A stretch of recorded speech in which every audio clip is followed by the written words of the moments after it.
In this video, we will look at noun countability and how this impacts on other aspects of grammar in the sentence. One thing we need to know about nouns in English is whether we can count them or not. Some nouns are countable, some uncountable, and some nouns can be both. So let's start with what you know. Countable nouns refer to things that can be counted, such as books, or chairs, or people. And they have both singular and plural forms. For countable nouns, we can answer the question, how many, with a number. How many courses are you taking this semester? I'm taking 4 courses. Most nouns in English are countable. Uncountable nouns often refer to abstract concepts, such as love, wealth, music, and hunger. Uncountable nouns also refer to things that are made up of parts too numerous or small to count. Academic examples of uncountable nouns include knowledge, information, and evidence. Everyday examples are water, rice, coffee, air, oil, and music. Uncountable nouns do not have a plural form.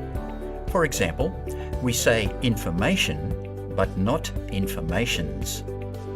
Uncountable nouns thus take the singular form of the verb. Different quantifiers are used with countable and uncountable nouns.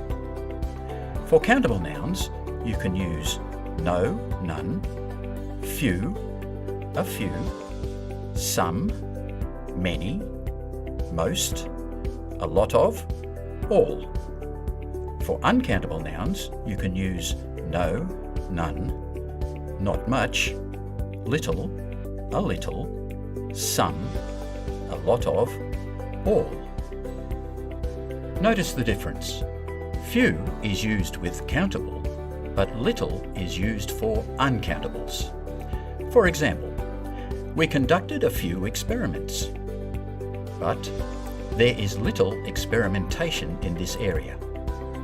There are many other quantifiers in English that you can use, so be sure to check a good grammar book. Countability is also important for determining which article, a, an, or the, can be used with a noun. For example, you generally would not use the articles a or an with an uncountable noun. Review the section on articles for more information about article usage and countability. One last thing to be aware of. Some nouns can be both countable or uncountable, depending on their use. Examples include chocolate, paper, light, work, and hair. Countability often depends on the context. For example, hair, referring to all the hair on your head, is uncountable.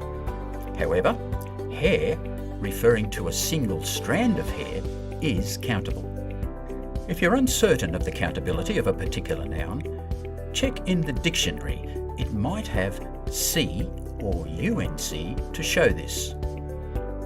Knowing the countability of a noun is important for subject-verb agreement, and also to know the quantifiers and articles that the noun can be used with.